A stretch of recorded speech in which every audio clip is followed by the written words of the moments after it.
আল্লাহর কাছে কোন আমল সবচেয়ে বেশি দামি, কোন আমল সবচেয়ে বেশি দামি এ সম্পর্কে নবী সাল্লাল্লাহু আলাইহি ওয়াসাল্লামের অনেকগুলো হাদিস আছে।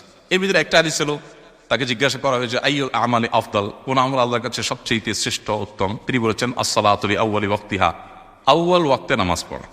অর্থাৎ নামাজের ওয়াক্ত হলে দেরি না করে অনেক শেষের দিকে পড়ি না আমরা, এটাকে প্রথম ওয়াক্তের শুরুর দিকে নামাজ পড়ে ফেলা, এটা উত্তম আমল।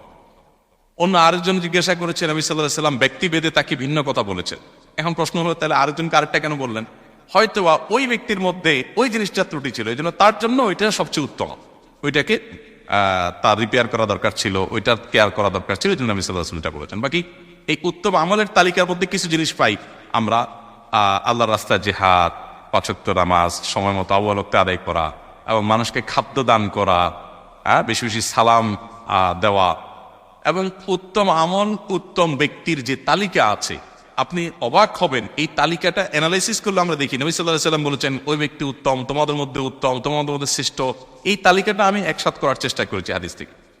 অবাক করার বিষয় হলো এগুলো সবগুলোই প্রায় আচরণ সংশ্লিষ্ট।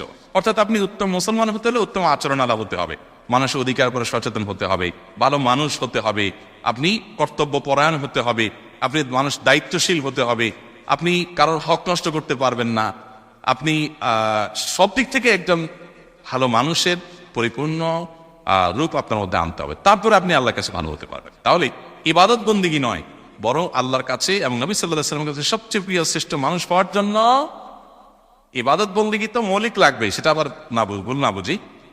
আল্লাহর কাছে, আল্লাহ নবী সাল্লাল্লাহু আলাইহি ওয়াসাল্লামের কাছে উত্তম ব্যক্তি হওয়ার জন্য সবচেয়ে বেশি দরকার হলো উত্তম আচরণ। ঈমান এবং ইবাদতের মৌলিক ইবাদতের পর সবচেয়ে জরুরি বিষয় দরকার কি? উত্তম আখলাক। আল্লাহ সেটা আমাদেরকে অর্জন করার তৌফিক দান করুন।